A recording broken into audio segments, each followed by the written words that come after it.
Amine मन तेमिन भगवान।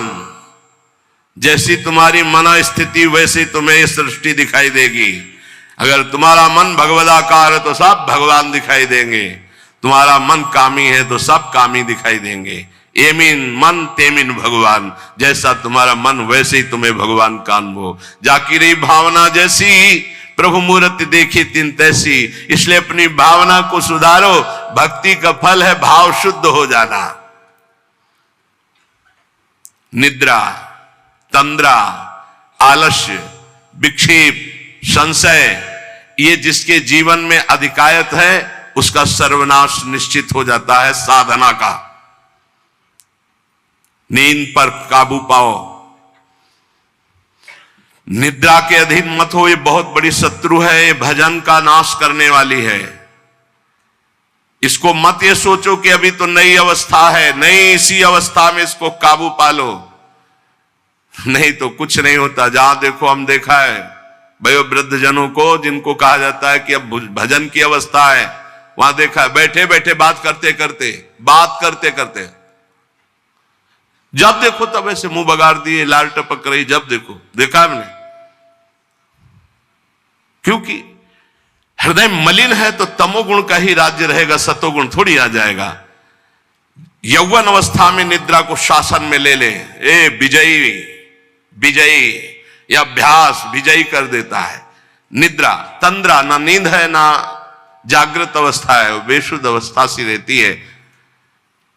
आलस्य, किसी भी सत्कार्य के लिए अंदर उत्साह न रहना। विक्षेप, बार बार भोगों का आकर्षण होना। संशय, ये बातें बिल्कुल साधक के जीवन में नहीं होनी।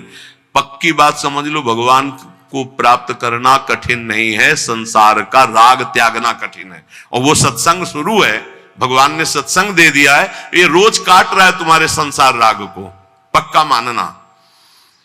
निद्रा, तंद्रा, आलस्य, विक्षेप, संशय, ये जीवन में साधक के नहीं होने चाहिए। श्रद्धा, भक्ति, नम्रता, उत्साह, धैर्य, थोड़ा भोजन और पवित्र आचरण, पवित्र वस्त्र, पवित्र आसन। कल एक उपासक प्रश्न कर रहे थे कि आसनों का भगवत प्राप्ति में कितना योग है। बहुत ज्यादा योग है, पर सिद्धासन और पद्मासन में बैठने की वो भूल न करे जिसका ब्रह्मचर्य ठीक नहीं है। भूल न करे, नहीं शरीर पीड़ा और रोग से ग्रसित हो जाएगा। ये वायु को संशोधित करके, चर्बी को भस्म करके, शरीर को शांत करके और मन को एकाग्र करके, प्राणों को सूक्ष्म करके भगवत प्राप्ति कराने में बहुत ही सहयोगी आसन है पद्मासन और सिद्धासन। लेकिन उसके पहले ब्रह्मचर्य का नियम नहीं, तो इन आसनों पे बैठने की भूल न करे। गृहस्थ सुखासन पर बैठे, पलथी अलथी पलथी मार करके ऐसे आराम से सुखासन पर अभ्यास करे। 30 मिनट, 40 मिनट, 48 मिनट शांत भाव से मंत्राकार वृत्ति करने का, ये सब सही है। लेकिन 1.5 घंटे, 2 घंटे, 2.5 घंटे, 3 घंटे सिद्धासन और पद्मासन में, गृहस्थ धर्म में जो ब्रह्मचर्य का ठीक पालन नहीं करते उन्हें, और विरक्त धर्म में ही इस आसनों का विशेष प्रभाव पड़ता है। तो अगर गृहस्थी में ब्रह्मचर्य का पालन कर रहा है तो बैठ सकता है। योग कोई ऐसी चीज नहीं है कि जो चाहे जैसे चाहे ऐसे मनमानी आचरण नहीं, गुरु के समीप, नहीं तो शरीर रोग से ग्रसित होने की संभावना रहती। प्राणवायु बिगड़ जाए तो कई प्रकार के रोग उत्पन्न हो जाते हैं। उपासक को चाहिए कि आसनों का अवश्य अभ्यास करे। इससे ऊर्ध्व रेता होने में बहुत सहयोग होता है आसनों से, ब्रह्मचर्य का। जैसे आप शांत ऐसे बैठे हैं पद्मासन या सिद्धासन से, अब आपके अंदर वायु बिगड़ेगी, भीषण दर्द शुरू होगा, जांघों में दर्द शुरू होगा, शरीर में विशेष हरकत पैदा होगी, विशेष बिजली दौड़ेगी, एक शक्ति, शांत एकदम, मंत्र में पूरी वृत्ति। अब वो बिजली जो पावर पैदा हो रही, वो आपकी सुषुम्ना नाड़ी को, जो सीधे 90 अंश के कोण में साधन में बैठा जाता है, सीधे मेरुदंड, सीधे सीधे ऐसे, यहां से नापा जाए तो सीधे ऐसे 90 अंश का, वो ऐसे नहीं होना चाहिए। जितने मिनट, 1.25 घंटा, 1.5 घंटा, 2 घंटा सीधे ऐसे आज्ञा चक्र पर दृष्टि हो आंतरिक या नासाग्र दृष्टि हो, और उसमें बार बार मंत्र लिखा जा रहा हो, चूक नहीं होनी चाहिए। मंत्र की चूक नहीं, बहुत जल्दी लाभ प्राप्त होता है, पर इसके लिए पूर्ण ब्रह्मचर्य की आवश्यकता है। जरा भी चूक नहीं, जैसा कह रहे हो वैसा। प्राण सूक्ष्म होने लगेंगे, मन एकाग्र होने लगेगा, शरीर शांत होने लगेगा, चंचलता रहित। पर एक बार पसीना पसीना, एक बार भीषण कष्ट प्रतिदिन, जब तक शून्यावस्था नहीं आती शरीर की, तब तक वो साधक को यही पापों को भस्म करता है।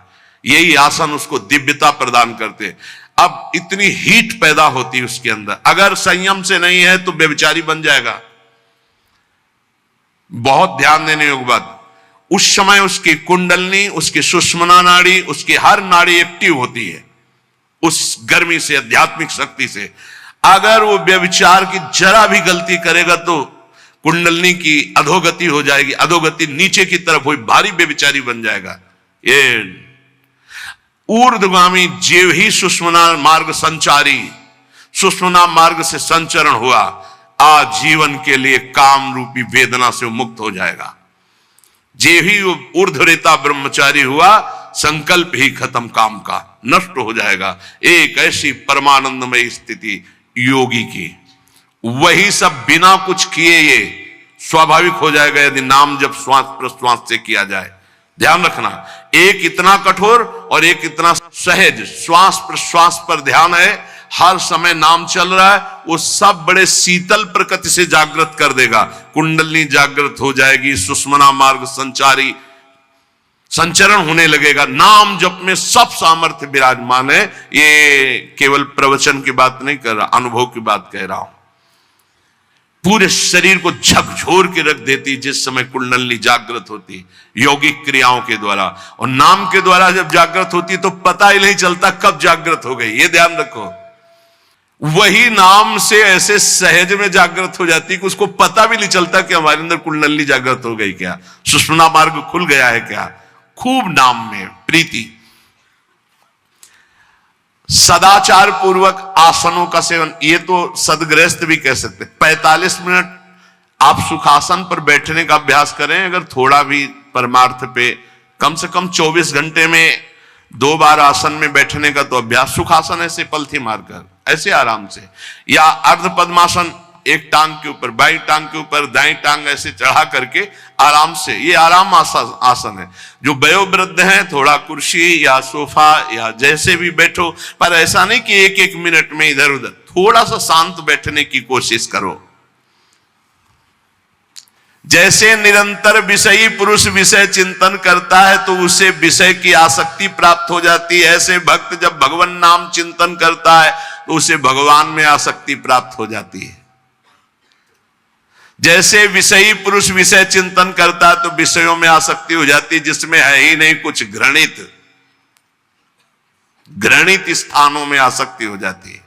फिर सच्चिदानंद का जब चिंतन होता है तो उसमें आसक्ति हो जाए तो कैसा आनंद होगा।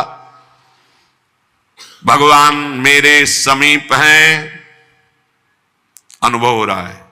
भगवान मेरे को ऐसे हजार हाथों से ऐसे घेरे हुए हैं। भगवान निश्चय मेरे को स्वीकार कर चुके हैं। ऐसा 3 बातें उपासक को अनुभव होने लगती हैं जिसकी शरणागति पुष्ट हो गई है। भगवान मेरे समीप हैं, देखो महापुरुषों के वचन है। भगवान सहस्त्रों हाथों से मुझे घेरे हुए हैं, भगवान मुझे स्वीकार कर चुके हैं। ये 3 बातें शरणागत के अंदर आ जाती हैं। देखो आपको अनुभव होता है भगवान मेरे समीप है। अगर नहीं हो रहा तो अभी आपका कोई है, इसीलिए नहीं हो रहा। ये पूज्य श्री राधा बाबा कहते हैं हमारे श्री कृष्ण में एक स्वभाव ऐसा है, वो दूसरिया पसंद नहीं करते। वो जिसको स्वीकार करते हैं उससे अनन्यता की चाह रखते हैं। मौन, अन्य चेष्टाहीन, शरीर मन वाणी केवल आराध्य देव में, तो अनुभव होने लगेगा कैसे प्रभु हमारे समीप रहते हैं। ये कितने बड़े महापुरुषों की खुली हुई बात है। भगवान मेरे समीप हैं, भगवान मुझे शास्त्रों भुजाओं से ढके हुए हैं, मेरी रक्षा कर रहे हैं, भगवान मुझे स्वीकार कर चुके हैं। ऐसा शरणागत को अनुभव होता है। आपको यदि अनुभव नहीं हो रहा तो मौन, सारी चेष्टाएं भगवान के लिए, शरीर मन और वाणी प्रभु के चरणों में समर्पित, तो आपको अनुभव होगा प्रभु मेरे समीप है। अनुभव होता है। हर उपासक को जीवित कैसे रहे, जो भोगों से जीवित है उनकी बात अलग, जो प्रभु से जीवित है उनकी बात। कोई सोच सकता है ये तो विरक्त कर सकता है, गृहस्थ कैसे कर सकता है? तो बोले गृहस्थ संबंधी जितने कार्य वो सब प्रभु को अर्पित करो, नियम से भजन का समय रखो। इतने समय ठाकुर सेवा, इतने समय पाठ, इतने समय भजन, इतने समय ड्यूटी, इतने समय अपने कार्य। समय से सब कार्य, सांसारिक कार्यों को भी समय से करो और भगवत अर्पित करो। जब तक दूसरों से क्रोध करते हो, द्वेष करते हो, कपट रखते हो, स्वार्थ भरा व्यवहार करते हो, अभिमान भरी वाणी बोलते हो और लोक में दूसरों की निंदा करते हो, तब तक हृदय में विद्यमान भगवान होने पर भी तुम ये अनुभव नहीं कर सकते कि वो मेरे समीप हैं। बहुत अमृतमय वचन है, पता नहीं आपको कैसे लग रहे हो।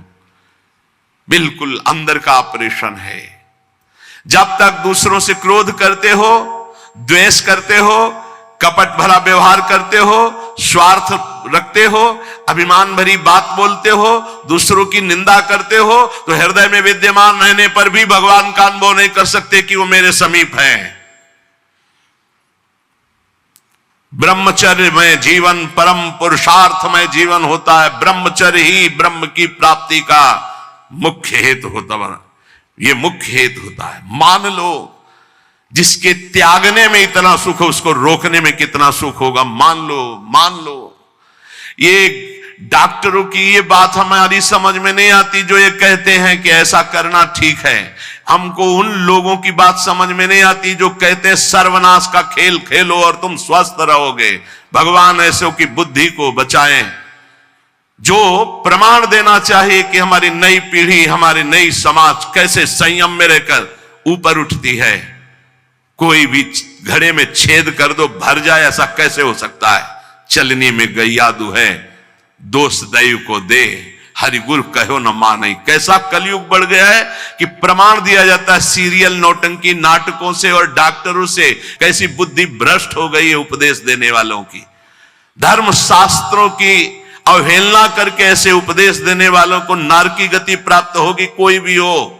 क्यों? क्योंकि वो जब ऐसा उपदेश कर रहा है तो स्वयं उसकी ऐसी धारणा है। और व्यभिचारी की गति कभी शुभ नहीं हो सकती। व्यसनी धन शुभ गति व्यभिचारी कभी नहीं हो सकती। शास्त्र मर्यादा का नाश करने वाले ऐसे लोग प्रमाण देते हैं नाटकों, नौटंकी और फिल्मों का कि ऐसा करना उस फिल्म में कहा गया, ऐसा करना उस डॉक्टर क्या है? शरीर संबंधी अंगों का ज्ञान रखने वाला है, ना कि वो परमार्थ विजयी योद्धा है। वो काम क्रोध लोभ मोह मद इनका ऑपरेशन करना जानता है क्या? इतना चाहे जितना तुम डिग्री ले लो, इस शरीर का तुम ज्ञान रख सकते हो, लेकिन मन का और बुद्धि का और परमात्मा तत्व का ज्ञान प्राप्त करने वाले महापुरुषों की, ब्रह्म ऋषियों की वाणियों का खंडन करने का अधिकार नहीं है। उन्हीं की बात से हमारा परमार्थ शुद्ध होता है। शरीर में जितनी पावर शक्तियां हैं वो सबका अंतिम रूप वीर्य है। सबका अंतिम रूप, सप्तम धातु का अंतिम रूप बनता है जाकर वीर्य। और उस पावर का नाश करने वाला कभी स्वस्थ रह सकता है? कैसी बुद्धि है, कैसा उपदेश है। यहां कह रहे हैं कि परमार्थ की शुरुआत ही ब्रह्मचर्य से होती है। इसलिए चाहे गृहस्थ हो चाहे विरक्त, गृहस्थ तो संयम से संतानोत्पत्ति के लिए भगवत प्रणाम करके, भगवत आराधना करके, दिशाओं को नमस्कार करके, तिथि और समय की योग्यता देख करके संतानोत्पत्ति के लिए भगवत पूजा भाव रखकर वो संयोग किया जाता है, सहवास किया जाता है। और भगवान की प्राप्ति के मार्ग में चलने के लिए इसका संचय किया जाता है। ब्रह्मचर्य परम जीवन, परम पुरुषार्थ ब्रह्ममय है। 10,000 वर्ष तक ब्रह्मचर्य रह करके कश्यप जी ने जब संतानोत्पत्ति का संकल्प किया तो विनता जी से भगवान गरुण जी का प्रादुर्भाव हुआ। भगवान अरुण जी का, जो सूर्य के सारथी और जो हरि के वाहन गरुड़ जी, अरुण जी। फिर 1000 वर्ष तक रहकर तो भगवान वासुकी, भगवान शेष, अनंत फणधारी, इनका जब जब वो सहवास करते तो हजारों वर्ष ब्रह्मचर्य रह के तो बलिष्ठ देवता, बलिष्ठ दैत्य सब उन्हीं से प्रकाशित हुए, कश्यप जी से। ब्रह्मचर्य पूर्वक जीवन कई वर्ष व्यतीत करके नाम जप करते हुए फिर संतान, तो चाहे बालिका हो चाहे बालक, वो जगत मंगल करने वाला हो गए, पशुओं जैसे आचरण से नहीं। ब्रह्मचर्य जिसका ठीक है वही, चाहे गृहस्थ हो चाहे विरक्त, वही परमार्थ पर विजयी हुआ है आज तक। सद्भाषण, सद्विचार, सद्भावना, न्याय निष्ठा, आडंबर पाखंड का त्याग, वही जाकर के धर्मात्मा महात्मा बनता है।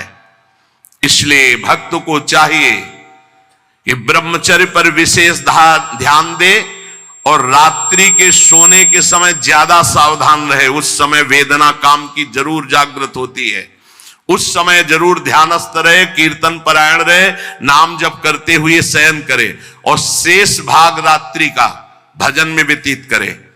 मध्य भाग शयन के लिए, शेष भाग प्रारंभ भजन और उठने के समय भजन। अब आप लोगों की तो दिनचर्या ऐसा है कि अर्धरात्रि से शुरू हो जाती, शेष भाग आने ही नहीं पा। ये जो ब्रह्म मुहूर्त समय कहा जा रहा है, इस समय तो सत्संग हो रहा है आपका। कितना सौभाग्य है कि आप उठना चाहो या ना उठना चाहो, आपकी दिनचर्या ऐसी कि आपको अगर 2:30-3 बजे नहीं उठोगे तो आप अपनी दिनचर्या नहीं कर पाओगे।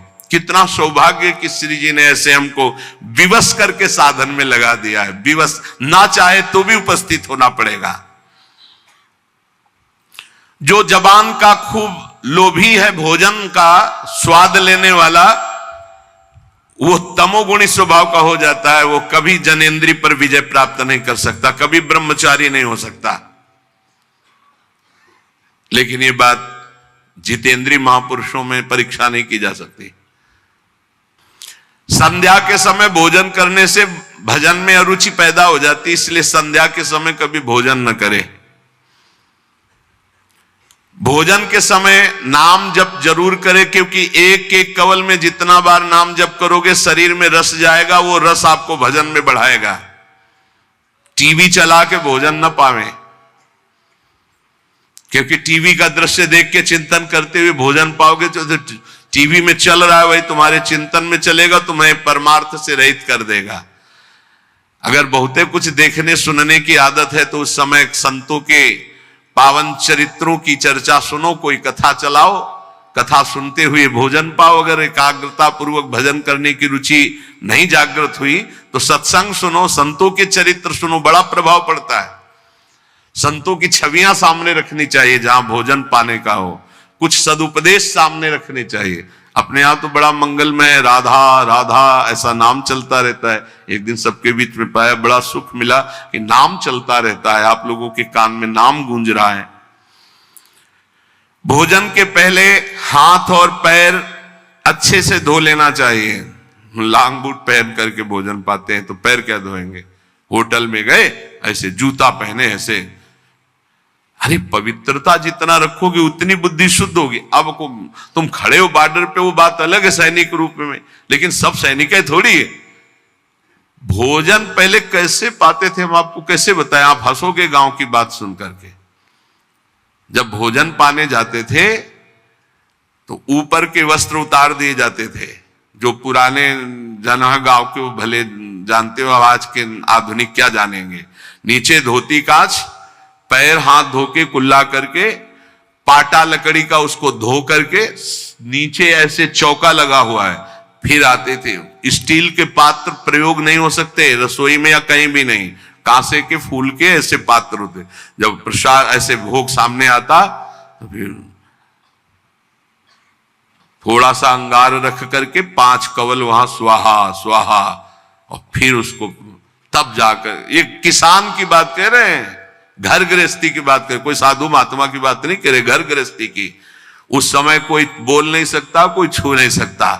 ऐसे पवित्र, तब विचार पवित्र होते, तब उनके चिंतन में सत्य धर्म ऐसे आ जाए। पशुता का कौन बना रहा है, कैसा बना रहा है, कोई मतलब नहीं, खाए जा रहे हैं बस। चर्बी बढ़ी जा रही है, पेट जो है झुकने लायक नहीं रह गया है, 4 सीढ़ी चढ़े तो नए नए बच्चे होश में। ये ज्यादा मोटापा जो चर्बी का है, ये बाहरी होटलों वाले भोजन में सब नहीं। हर साधक को 2-4 किलोमीटर दौड़ लगानी चाहिए, 40 मिनट व्यायाम करना चाहिए। व्यायाम जरूरी, शरीर को थकाना ब्रह्मचर्य के लिए आवश्यक है।